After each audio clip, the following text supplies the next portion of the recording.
जय मां पीताम्बरम्।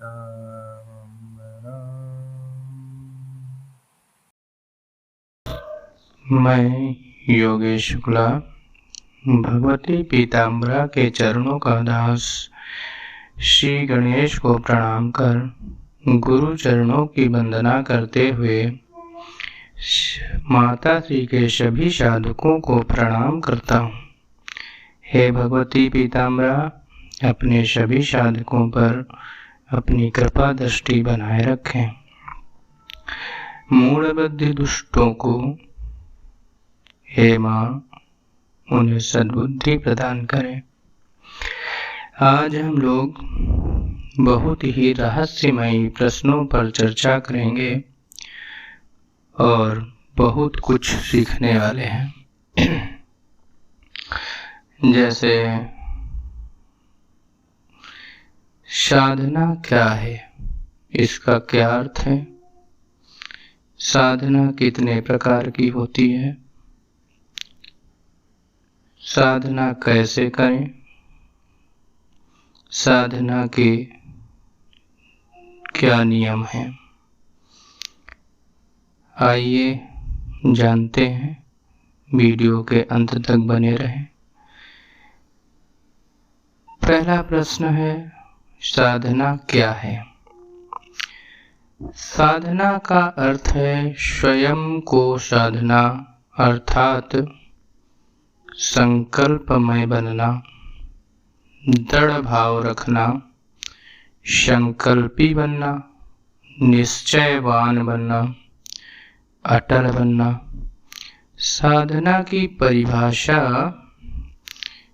किसी लक्ष्य की प्राप्ति के लिए किया जाने वाला कार्य, किंतु वस्तुतः यह एक आध्यात्मिक क्रिया है।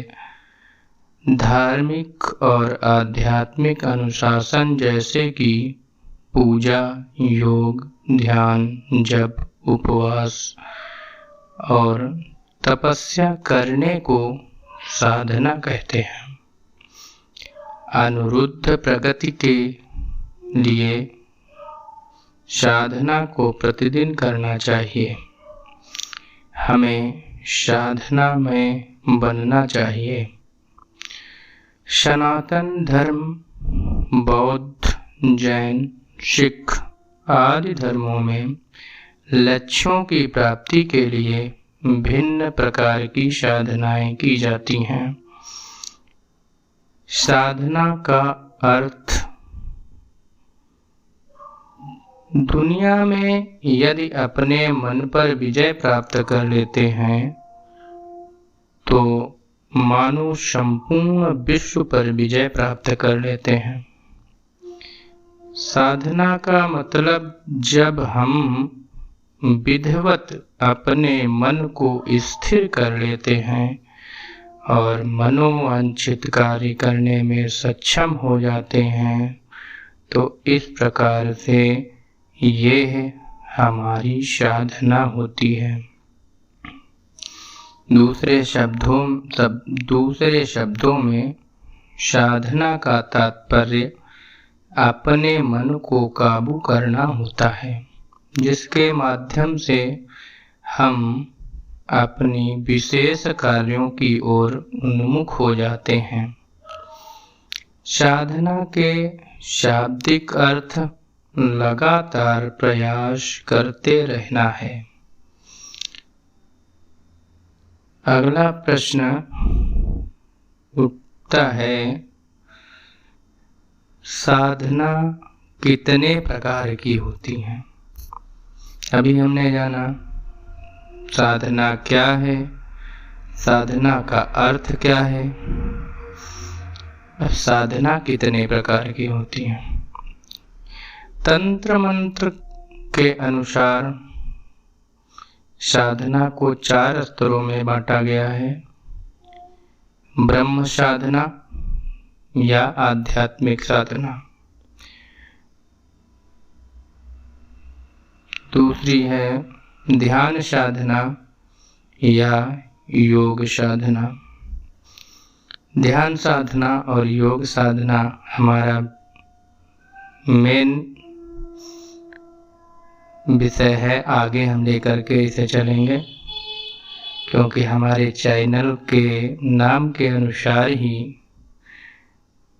योग आत्मयोग चैनल, आत्म से योग कैसे करना है, ये आगे मेन टॉपिक होगा हमारा। इसको हम इसकी व्याख्या हम आगे विधि पूर्वक करेंगे। तीसरी साधना है हमारी स्तुति साधना। चौथी साधना मूर्ति पूजा। इन 4 माध्यमों से लोग साधना करके सिद्धियां प्राप्त करते हैं। हिंदू धर्म में हजारों प्रकार की साधनाओं का वर्णन सिद्धियों को प्राप्त करने के लिए किया गया है। साधना के माध्यम से सिद्धि प्राप्त करके मनुष्य हजारों प्रकार के लाभ प्राप्त करता है। साधना को पुनः 4 प्रकार से विभाजित किया जाता है। वो साधनाएं हैं तंत्र साधना, मंत्र साधना, यंत्र साधना और योग साधना। फिर हम चौथी साधना पर ही फोकस करेंगे आगे। तंत्र साधना, मंत्र साधना, यंत्र साधना ये तांत्रिक विधा द्वारा संपन्न की जाती हैं। इन्हें तांत्रिक, मांत्रिक और यांत्रिक तीनों तरह से जागृत किया जाता है। फिर भी आगे हम चर्चा करेंगे। फिलहाल अभी प्रकार ही बताए जा रहे हैं। इन साधनों के द्वारा मन को एकाग्र किया जाता है और व्यक्ति विभिन्न प्रकार की सिद्धियों का स्वामी बन जाता है, जिससे बहुत सी साधनाएं अपने आप उसके अधीन हो जाती हैं। साधना से प्राप्त सिद्धियां व्यक्ति को हवा में उड़ा सकती हैं, पानी पर चला सकती हैं तथा दूर बैठे अत्यंत दूर वस्तु को देख सकते हैं, जिनको देखकर हम आप आश्चर्यचकित हो जाते हैं। योग साधना के माध्यम से आगे बढ़ेंगे तो थर्ड आई एक्टिवेशन जब हो जाती है, थर्ड आई एक्टिवेट हो जाती है, तो कितनी भी दूर व्यक्ति बैठे कहीं का दृश्य वो देख सकता है। और ये योग साधना के द्वारा बहुत ही अच्छे से संभव है। आगे प्रश्न हमारा साधना कैसे करें, अहम प्रश्न है।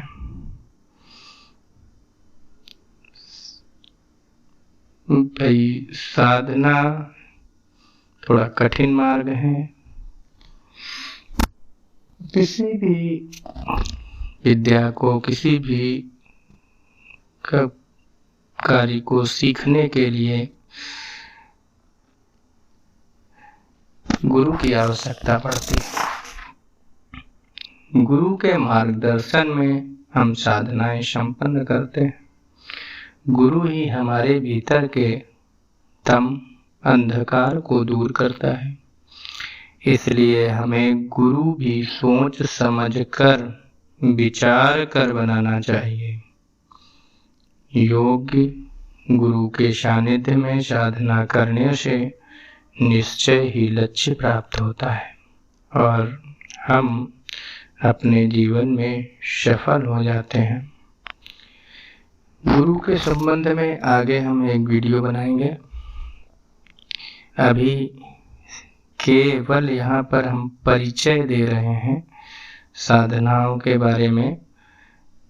विस्तृत चर्चा तो वीडियो बहुत लंबी हो जाएगी। फिर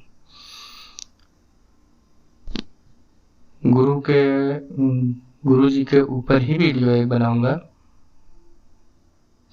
जिससे गुरु की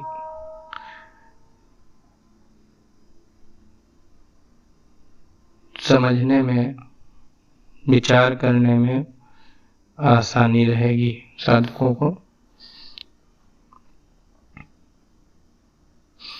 विभिन्न प्रकार की सिद्धियां केवल वही अर्जित कर पाते हैं जिनका मन जागृत हो जाता है। मन,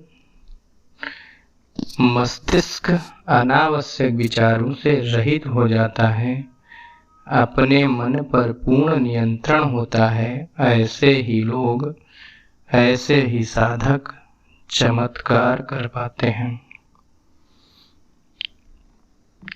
सबसे अहम प्रश्न है आगे, प्रश्न नंबर 4, साधना के नियम क्या हैं?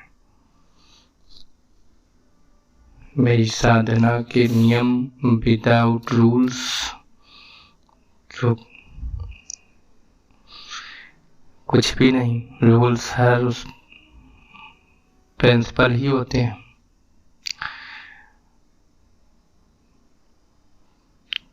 नियम 3 नियम हैं साधना के। नियम नंबर 1 है, साधना में श्रद्धा अति आवश्यक।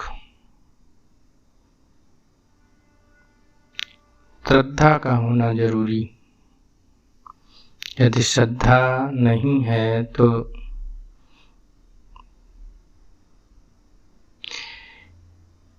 किसी भी प्रकार के साधना में श्रद्धा का होना बहुत जरूरी है। बिना श्रद्धा के कुछ भी प्राप्त नहीं हो पाता है। वही व्यक्ति जीवन में सफल हो सकता है जिसके मन में अपार श्रद्धा होती है।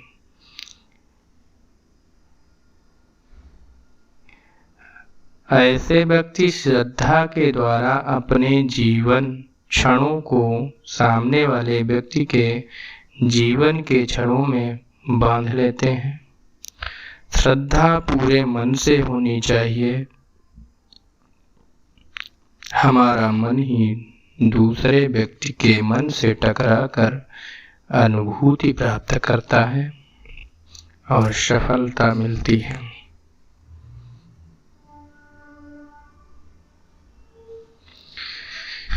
जब व्यक्ति की श्रद्धा होती है तो विभिन्न प्रकार के काम उसके सफल हो जाते हैं।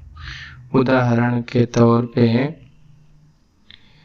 यदि कोई स्त्री कहीं एकांत में अपने को सुरक्षित अनुभव करती है परंतु उसका पति साथ में है, तो कई लोगों के बीच में भले ही वह उनसे बलवान क्यों न हो, परंतु वह असहज महसूस नहीं करती, क्योंकि उसको अपने पति के और उस पर, अपने पति पर पूरी श्रद्धा है। वही जिनको अपनी पति के ऊपर श्रद्धा नहीं होती, वह हमेशा अपने को असुरक्षित अनुभव करती हैं। यदि गुरु और शिष्य के बारे में ले, यदि गुरु के प्रति शिष्य की श्रद्धा नहीं होती है तो कुछ भी शिष्य सीखने में समर्थ नहीं हो सकता, और गुरु को भी अपने शिष्य के प्रति श्रद्धा होती है तभी वह सारा ज्ञान अपने शिष्य को दे पाता है।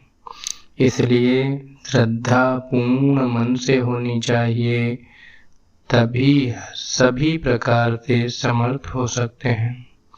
तभी हम सभी प्रकार से समर्थ हो सकते हैं। श्रद्धा होने पर मन में अत्यधिक उमंग और उत्साह बना रहता है।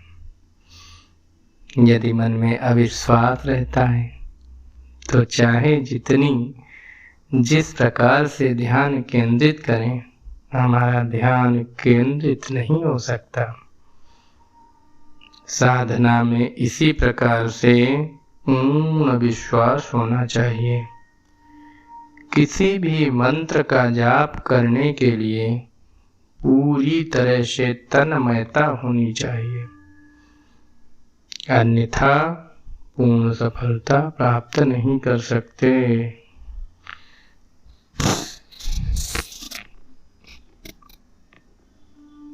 दूसरा नियम साधना में सफलता के लिए मन निर्विकार होना चाहिए। यदि विकार है, जैसे साधना कर रहे हैं, गुरु पर विश्वास नहीं, मन में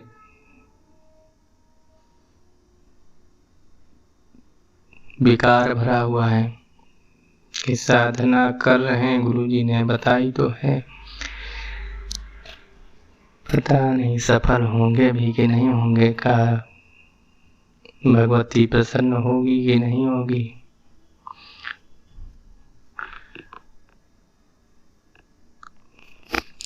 तो मन भी विकार युक्त हो गया और अविश्वास भी हो गया। दोनों चीजें हो गई तो सफलता नहीं मिलेगी। मन विकार रहित होना चाहिए और गुरु अपने इष्ट पर, अपने मंत्र पर पूर्ण विश्वास होना चाहिए। किसी भी प्रकार की साधना में सिद्धियां प्राप्त करने के लिए, सफलता प्राप्त करने के लिए हमारे मन मस्तिष्क में निर्विकार होना जरूरी है। जब मस्तिष्क में किसी भी प्रकार की कोई विकार नहीं होंगे तथा अन्य प्रकार के विचार भी नहीं होंगे, तो हम अपनी साधना के द्वारा हर सिद्धि प्राप्त कर सकते हैं। यदि हमारा मन निर्विकार नहीं होगा तो हमारे ऊपर कई प्रकार के विचार आघात करें, कई प्रकार के विचार आघात करेंगे। हम विचारों के जाल में फंसते जाएंगे, फलस्वरूप हम भी सामान्य बने रहेंगे। यदि किसी भी प्रकार के मंत्र को प्रभावित करना चाहते हैं तो मन निर्विकार होना आवश्यक है, तभी हम मंत्र पर प्रभाव डालने में समर्थ हो पाते हैं।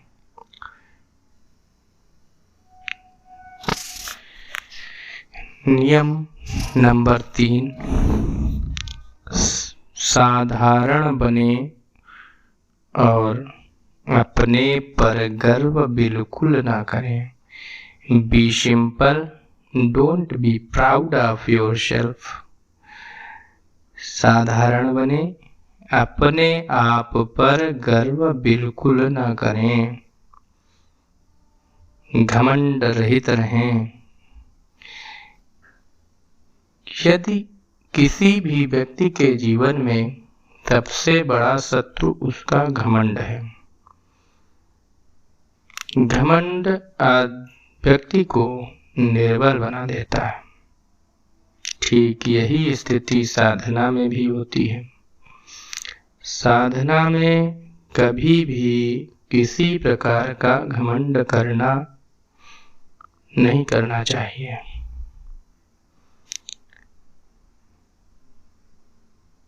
बल्कि आप ये सोचें कि जिस साधना या सिद्धि को हम प्राप्त कर रहे हैं वो हमारा लक्ष्य है। और साधारण तरह से आगे बढ़ते रहें और ये सोचें कि इससे पहले भी कई लोगों ने इसे प्राप्त कर लिया है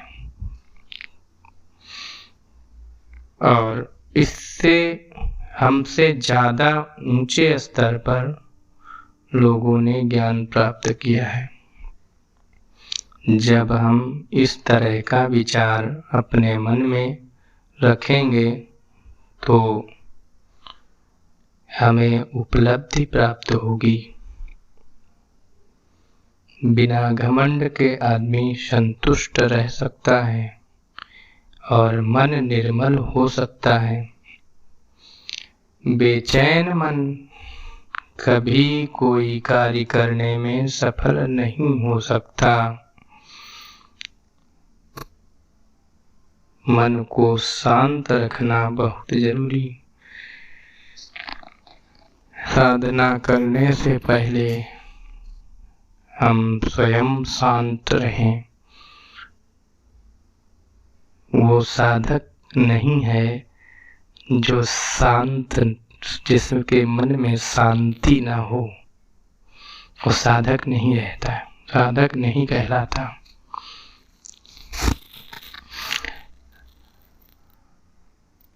आज इतना ही। आगे के वीडियो में हम साधना के प्रकार के बारे में विस्तृत चर्चा करेंगे। आज हम लोगों ने साधना के बारे में कई प्रश्नों पर चर्चा की।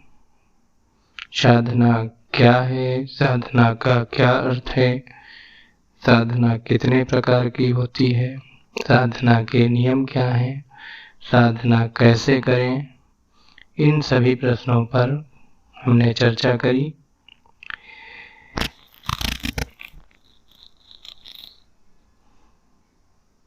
आप मुझे वीडियो के कमेंट बॉक्स में अपना प्रश्न भी लिख सकते हैं या मुझे 9169645294 इस पर व्हाट्सएप करें, फोन ना करें।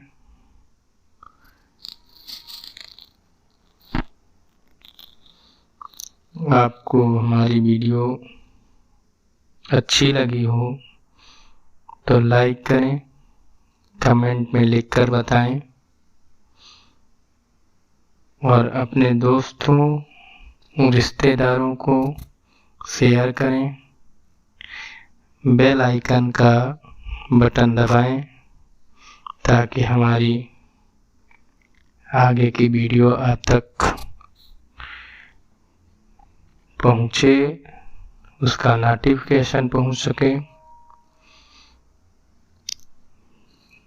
जय माँ पीताम्बरा आत्मयोग शक्ति चैनल सब्सक्राइब करें, बेल आइकन के बटन को दबाएं जिससे हमारी वीडियो की नोटिफिकेशन आप तक पहुंच सके। सभी साधकों को मेरा प्रणाम। गुरु चरणों में कोटि कोटि नमन। जय मां पीताम्बरा।